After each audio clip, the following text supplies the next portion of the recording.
بسم اللہ الرحمن الرحیم۔ قطبی 27واں سبق ہے۔ فلا بد ها هنا ان يدرك اولا الانسان ثم مفهوم الكاتب ثم نسبة الكتابة الى الانسان ثم وقوع تلك النسبة اولا وقوعها۔ تو یہاں پر چار چیزیں ہیں، ایک ہے محکوم علی، ایک ہے محکوم بھی، ایک ہے نسبت الثبوت۔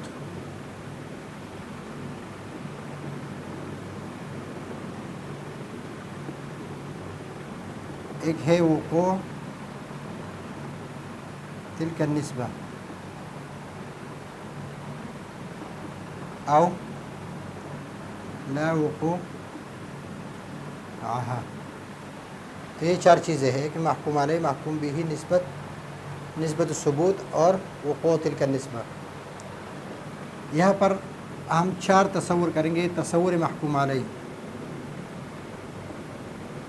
تصور محکوم بھی، تصور نسبت اور تصور وقوع تلك النسبة۔ چار تصورات ہیں۔ ان چار تصورات کے مجموعے کا نام کیا ہے؟ یہ تصدیق ہے علی رأی الامام، اور یا یہ علی رأی الحکماء۔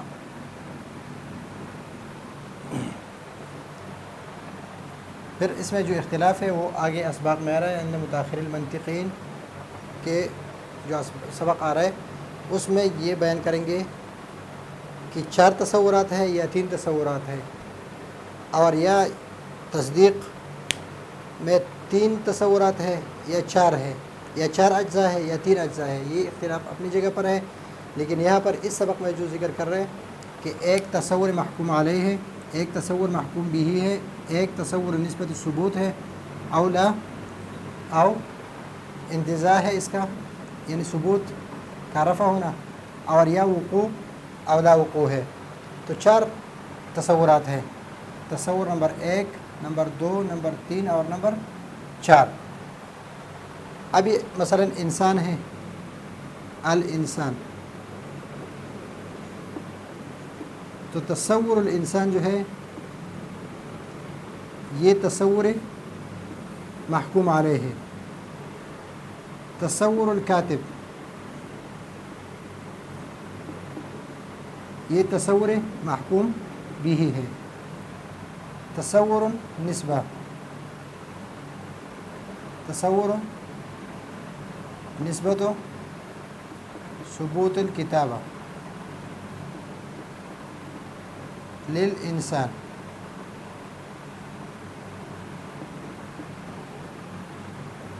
وقوع النسبہ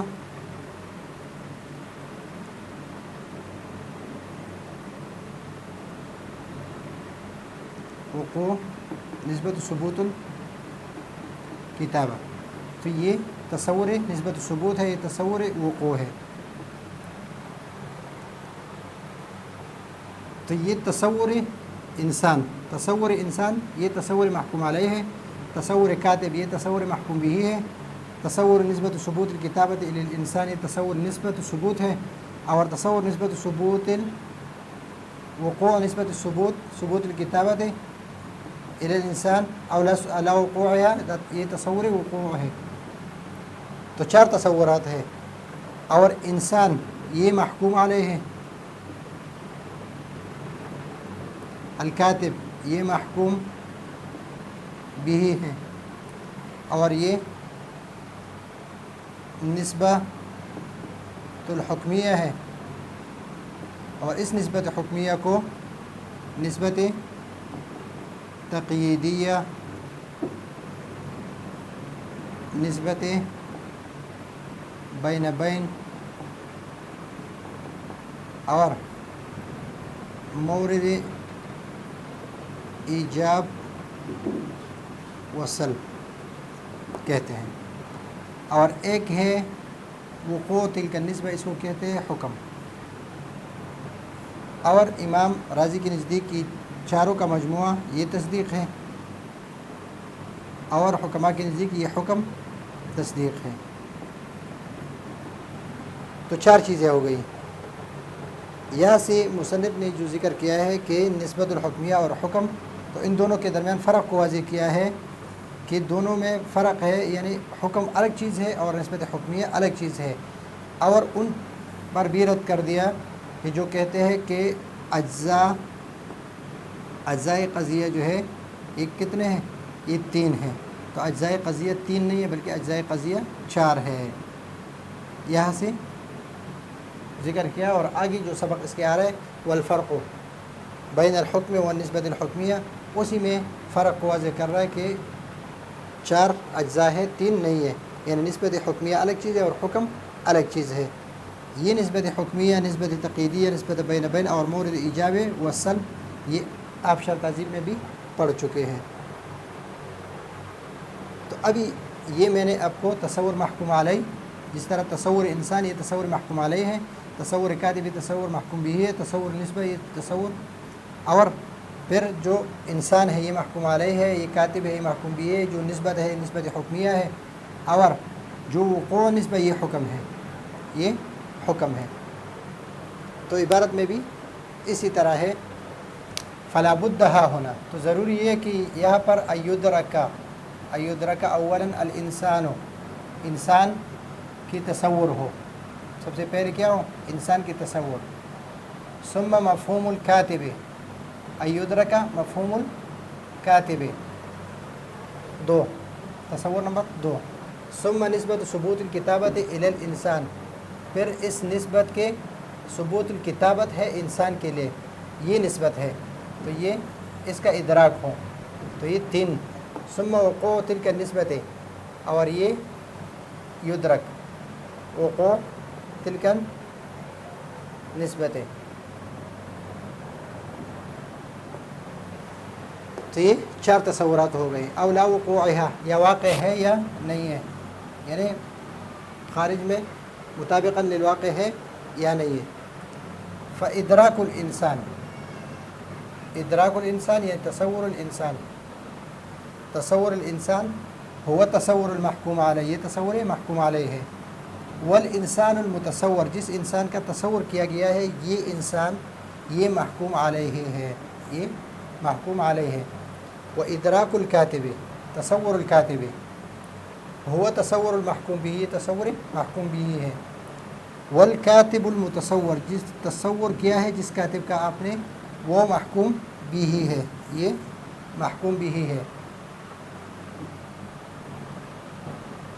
وادراک النسبت ثبوت الکتابت الیہ، یعنی الی الانسان، الی الانسان، جو ثبوت ہے یہ کیا ہے؟ اولا ثبوت ہے، وہ تصور نسبت الحکمیہ، یہ تصور ہے نسبت حکمیہ کے، تو یہ ثبوت جو انسان کی ثبوت الکتابت الی الانسان ہے، یہ تصور، یہ کیا ہے؟ تصور النسبہ ہے۔ اور یہ ثبوت، یہ نسبت ثبوت الکتابت جو ہے، نسبت ادراک النسبہ ثبوت الکتابت الیہ اولا ثبوتیہ، یہ تصور جو ہے، یہ تصور نسبت الحکمیہ ہے، تصور النسبت الحکمیہ ہے۔ وادراک وقوع النسبت اولا وقوعها، کہ یہ ان کے درمیان جو نسبت ہے ثبوت کی، جو نسبت ہے کہ کتابت ثابت ہے انسان کے لیے، یہ واقع ہے اور یہ واقع نہیں ہے۔ تو اگر واقع ہے تو ایجاب، نہیں واقع ہے تو سلب ہے، بمعنی یہ اس معنی سے کہ ادراک ان النسبت واقعات او لیست بواقعات، کہ یہ ادراک کی نسبت واقع ہے یا واقع نہیں ہے، وہو الحکم، اور یہی حکم ہے۔ تو پہلے تصور نسبت الحکمیہ ہے اور دوسرا کیا ہے؟ حکم ہے، تو دونوں میں فرق آ گیا۔ تو اس کو ایک اس طرح بھی سمجھے کہ اگر ثبوت الکتابہ الی الانسان، اگر اس میں وقوع نسبہ اور لا وقوع کا لحاظ کیا جائے، لحاظ نہ کیا جائے، تو اس کو کہتے ہیں نسبت حکمیہ، نسبت تقییدیہ، نسبت بین بین اور مورد ایجاب و سلب۔ اگر اس میں تصور یعنی اس کا لحاظ کیا جائے کہ یہ جو نسبت ہے، یعنی نسبت ثبوت الکتابت الی الانسان ہے، اس میں یہ لحاظ کیا جائے کہ یہ واقع ہے یا واقع نہیں ہے، تو اس کو کیا کہتے ہیں؟ اس کو پھر مثلا خبریہ تامہ ہے، تامہ نسبت خبریہ تامہ ہے، اگر اس میں یعنی موضوع کے لیے ثبوت کس کا ہے؟ محمول کا ہے، یعنی انسان کے لیے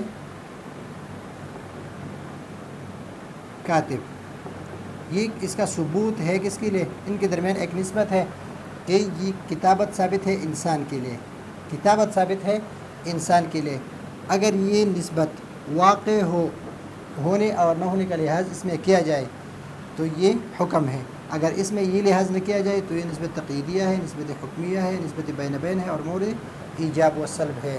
یعنی یہاں پر دو نسبت آ گئے، ایک نسبت ثبوت ہے اور ایک نسبت اور پھر وقوع تلک النسبہ ہے۔ تو چار تصورات ہے کہ تصور محکوم علیہ ہے، تصور محکوم بھی، تصور نسبت الثبوت ہے اور تصور وقوع نسبت الثبوت ہے کہ وہ واقع ہے یا واقع نہیں، یعنی مطابق للواقع ہے یا نہیں ہے۔ تو یہ ہے آج کا ہمارا سبق۔ پہلے میں نے آپ کو یہاں پر حل کر دیا، اس عبارت کو ایک ایک کر کے میں نے بتا دیا، لیکن پھر بھی اگر آپ کو کوئی مسئلہ ہو تو آپ پھر بھی بتا دیں، انشاءاللہ اسے بھی آسان طریقے سے سمجھانے کی کوشش کریں گے۔ اگلے سبق کے لیے اجازت چاہتے ہیں۔ اللہ حافظ۔